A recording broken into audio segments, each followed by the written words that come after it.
Hello students. तो आज हम करेंगे बीएससी थर्ड ईयर का जो ये सब्जेक्ट है जूलॉजी, उसमें paper 1 and paper 2 aquaculture and pest management part 1 और पेपर 2 में है aquaculture and pest management part 2। तो आज हम जो चैप्टर करने वाले हैं वो है insects pest of sugar cane and cotton. तो चलिए इसको स्टार्ट करते हैं और हम कोशिश करेंगे कि हमारे सारे कंसेप्ट अच्छी तरह से क्लियर हो। तो हम जो बुक फॉलो कर रहे हैं वो है मॉडर्न जूलॉजी। सो स्टूडेंट्स, तो यहाँ पे हम क्या पढ़ते हैं कि insects are integral part of human life due to their beneficial and harmful effect on mankind. जो इंसेक्ट्स है वो ह्यूमन लाइफ का एक काफ़ी इम्पोर्टेंट पार्ट है, क्योंकि इंसेक्ट्स जहाँ पर हमारे लिए बेनिफिशियल है तो वहीं पर उनके हार्मफुल इफ़ेक्ट भी पड़ते हैं। The insects cause benefit by producing honey, lac, silk, dyes and helping in pollination. आपको पता है इंसेक्ट्स हमें फ़ायदा पहुंचा रहे हैं, क्योंकि वो हमें हनी हमें इंसेक्ट्स के थ्रू मिलता है। जैसे आपकी मधुमक्खियाँ होगी, सिल्क मिलता है, डाइज मिलती है, ठीक है। और साथ में इंसेक्ट्स पोलिनेशन में हेल्प करते हैं। The insects cause damage by destroying crops, fruits, plants, trees, household articles and by attacking stored grains and food items. साथ ही जो इंसेक्ट्स है वो हमें नुकसान भी पहुँचा रहे हैं, किस तरह से कि वो क्रॉप को ख़राब कर देते हैं, फ्रूट प्लांट्स को, ट्रीज़ को, ठीक है। इसी तरह से जो घर में स्टोर्ड ग्रेन्स होता है, फूड आइटम्स होता है, उनको इंसेक्ट जो है डैमेज कर देते हैं, उनको क्या कर देते हैं, डैमेज। उसके बाद है the insects causing damage to yield and quality of crops are called insect pest. जो इंसेक्ट्स आपकी यील्ड को और आपकी क्रॉप्स को नुकसान पहुंचा रहे हैं, ऐसे इंसेक्ट को हम क्या बोलते हैं, insect pest. These are called monophagous. तो यहाँ पे एक ये टर्म आई है मोनोफेगस। मोनोफेगस का मतलब क्या होता है, अगर कोई इंसेक्ट सिर्फ एक किसी प्लांट की एक स्पीसीज़ को खा रहा है, एक स्पीसीज़ के ऊपर फीड कर रहा है, तो ऐसे इंसेक्ट को बोलेंगे मोनोफेगस। क्लियर है। Next, the very few insects are monophagous, these are called oligophagous. इसने कहा काफ़ी ज़्यादा, बहुत कम ऐसे इंसेक्ट है जो मोनोफेगस है। अब यहाँ पे नई टर्म है आपकी ओलिगोफेगस। एग्ज़ाम में अगर आ जाए व्हाट इज़ ओलिगोफेगस, तो अगर आपके इंसेक्ट फीड कर रहे हैं सिर्फ किसी वन फैमिली पर, ठीक है, एक कोई प्लांट है, उस प्लांट की एक फैमिली पर, उस फैमिली के अंदर जितने भी प्लांट आ रहे हैं उन सब के ऊपर फीड करेंगे, तो ऐसे जो इंसेक्ट है उनको क्या बोलते हैं, ओलिगोफेगस। तो कैबेज बटरफ्लाई इसका एक एग्जाम्पल है। नेक्स्ट है, अगली टर्म है जो हमें पढ़ने वो है पोलीफेगस। पोलीफेगस क्या हो रहा है, अगर कोई इंसेक्ट काफ़ी ज़्यादा प्लांट्स पे, काफ़ी सारी स्पीसीज़ पे, काफ़ी फैमिलीज, मतलब लार्ज नंबर ऑफ प्लांट्स पर फीड कर रहा है, तो ऐसे इंसेक्ट्स को आप क्या बोल दोगे, पोलीफेगस। अब हम पढ़ेंगे insects pest of sugar cane, क्योंकि इस चैप्टर में हमें इंसेक्ट पेस्ट शुगर केन के भी पढ़ने हैं और कॉटन के भी पढ़ने हैं। तो फर्स्ट हम insect pest of sugar cane करेंगे। तो बच्चों देखो, सबसे पहले आपने ये देखना है कि जो इंसेक्ट पेस्ट है शुगर केन के, वो टोटल 5 है, इस बुक में 5 है, तो आपको 5 के नाम याद होने चाहिए। सबसे पहला है sugar cane leaf hopper, sugar cane white fly, sugar cane top borer, sugar cane root borer and Gurdaspur borer. अब इनके साइंटिफिक नेम के साथ हम इनको याद करेंगे। शुगर केन लीफ होपर का नाम क्या होता है, Pyrilla perpusilla. Sugar cane white fly, Aleurolobus barodensis. Sugar cane top borer, Scirpophaga निवेला।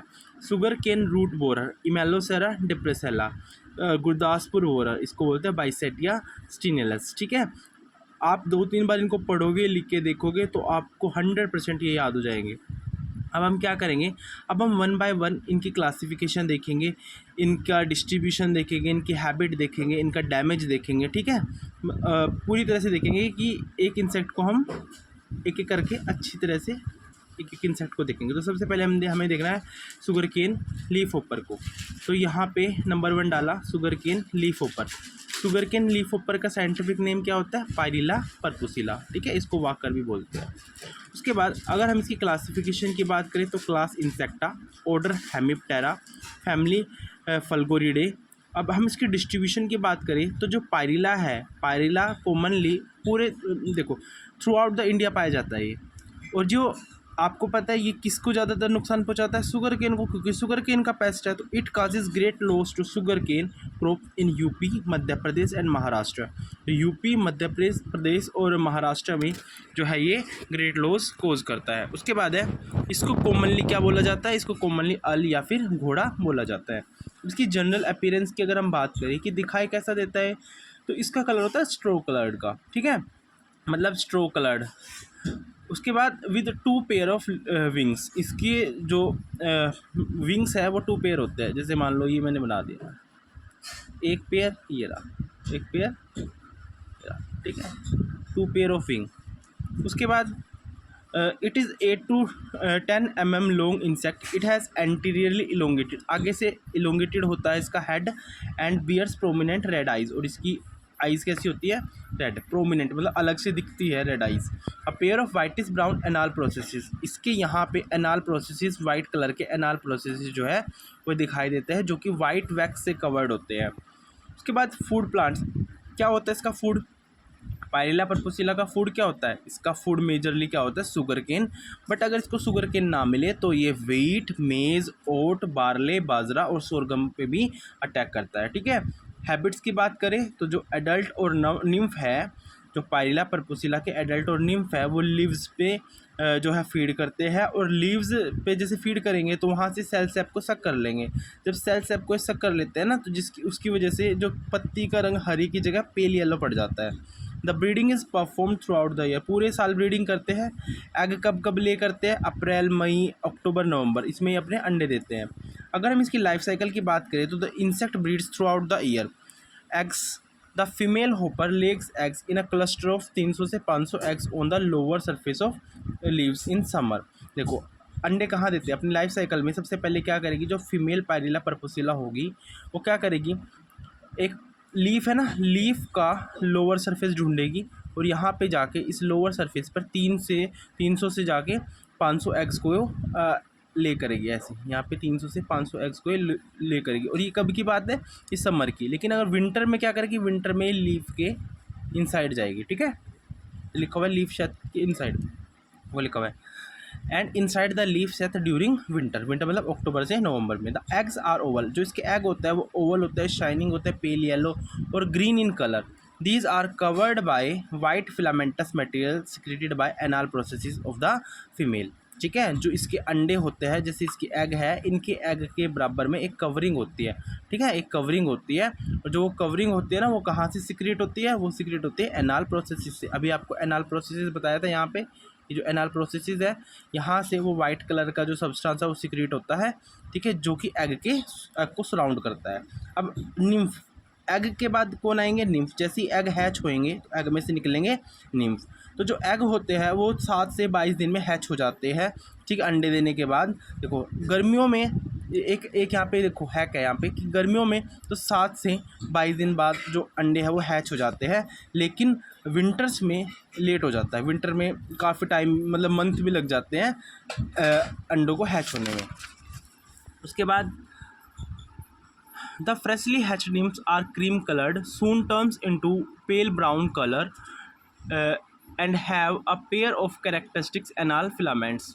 इसने कहा जो फ्रेशली निम्फ जो है अंडे से जो बाहर आएंगे वो क्रीम कलर के होंगे, धीरे धीरे उनका कलर पेल येलो कलर में पेल ब्राउन कलर में चेंज हो जाएगा, और उनके पास भी एनाल फिलामेंट जो है आ जाएंगे।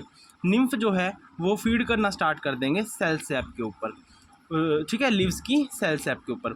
नेक्स्ट है nymph change into adult in 6 to 8 week, और 6 से 8 हफ्तों के अंदर, कितने? 6 से 8 हफ्तों के अंदर, गर्मियों की बात हो रही है, तो जो निम्फ है वो एडल्ट में चेंज हो जाएंगे। वहीं 4 महीने लग जाएंगे सर्दियों में एक निम्फ को एडल्ट बनने में, क्योंकि सर्दियों में वो क्या करता है?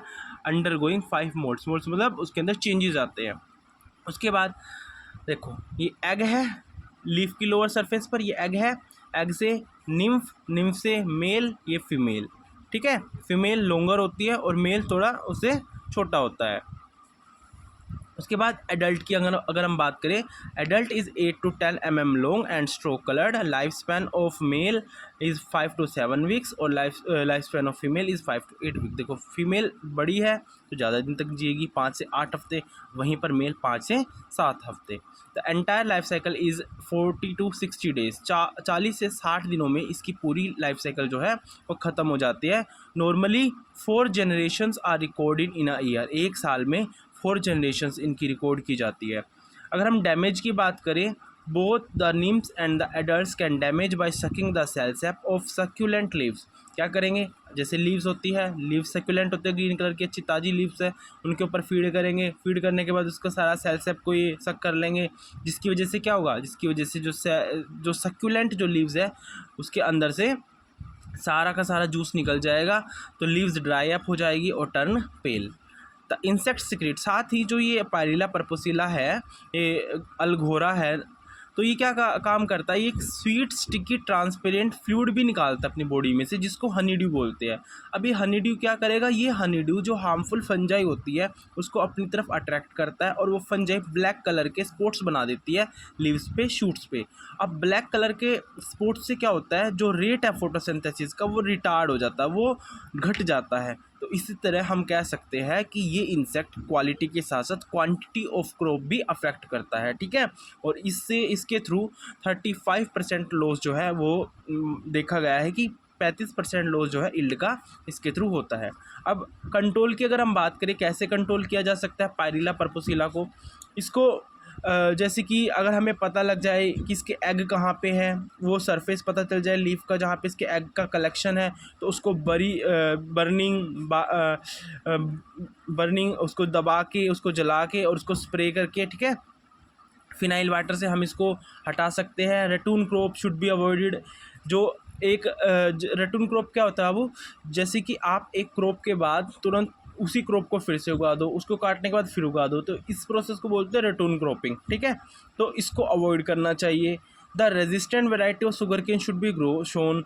और जो शुगर केन की रेजिस्टेंट वेराइटीज़ है, जिनके अंदर अच्छी पावर है इंसेक्ट से लड़ने की, उनको आपको यूज़ करना चाहिए क्रॉप में, ठीक है। The other graminaceous crop should not be in vicinity so that these plants may not act as a secondary host.